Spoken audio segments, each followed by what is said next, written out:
სოციალურ ქსელში უკვე რამდენიმე დღეა ვრცელდება ვიდეო, რომელიც საკმაოდ ფართო აუდიტორიას მიწვდა და ამ ვიდეოში ამერიკის შეერთებული შტატების სახელმწიფო მდივანი მარკო რუბიო საუბრობს იმაზე, რომ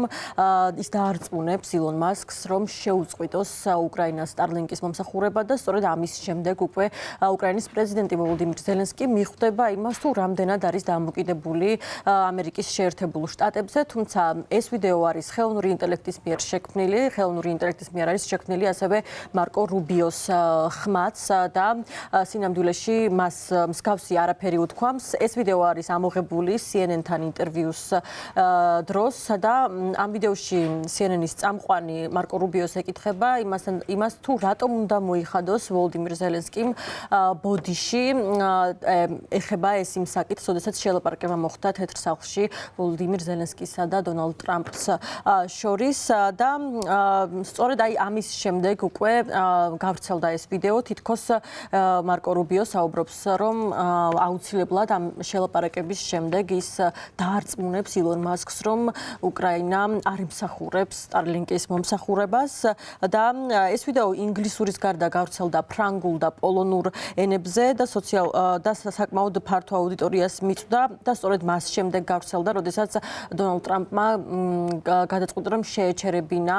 სამხედრო დახმარება უკრაინისთვის და ილონ მასკმა რამდენიმე დღის წინაც დაპოსტა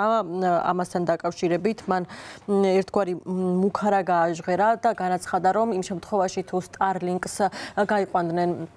შეაჩერებდნენ უკრაინაში, აუცილებლად უკრაინა ომს წააგებდა და ამავდროულად ის ამბობს იმასაც, რომ უკრაინის არმიის ხერხემალი არის სტარლინკი და მთელი მათი ფრონტის ხაზი განადგურდებოდა თუ ის სტარლინკს გამორთავდა, რასაც მას პოლონეთის საგარეო საქმეთა მინისტრმა უპასუხა. მან განაცხადა, რომ უკრაინისთვის სტარლინკის ფულს პოლონეთის დიჯიტალიზაციის სამინისტრო იხდის წელიწადში დაახლოებით $50 მილიონ და ის აცხადებს, რომ თუ დადასტურდება, რომ SpaceX არასანდო პროვაიდერია, ისინი იძულებული გახდებიან მოუძებნონ სხვა მიმწოდებელი, თუმცა ამ საუბარს პლატფორმა X-ზე გამოეხმაურა მარკო რუბიო. მან განაცხადა, რომ არავინ არ ემუქრება სტარლინკს გათიშვით და ეს ყველაფერი არის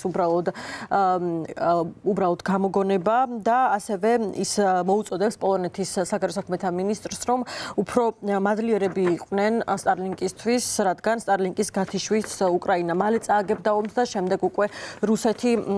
პოლონეთისკენ აიღებდა გეზს და ასევე მალევე ილონ მასკმა ამ საუბრის შემდეგ გამოაქვეყნა პლატფორმა X-ზე პოსტი. მან განაცხადა, რომ ყველაფერი ნათელი რომ იყოს, როგორც არ უნდა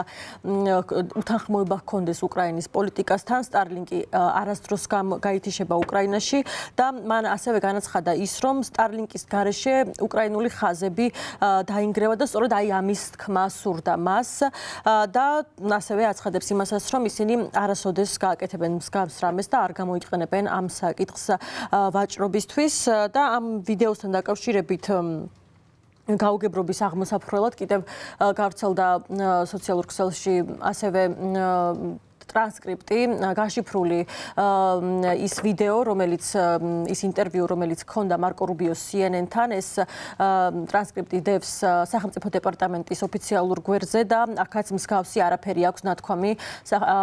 ამერიკის შეერთებული შტატების სახელმწიფო მდივანს მარკო რუბიოს და ასევე უკრაინის დეზინფორმაციასთან გამკლავების ცენტრმაც გამოაქვეყნა პლატფორმა X-ზე პოსტი, მას შემდეგ რაც ეს ვიდეო ვირუსულად გავრცელდა და ისინიც საუბრობენ იმაზე, რომ ეს ვიდეო არ შეესაბამება სიმართლეს და მოუწოდებენ საზოგადოებას, რომ არ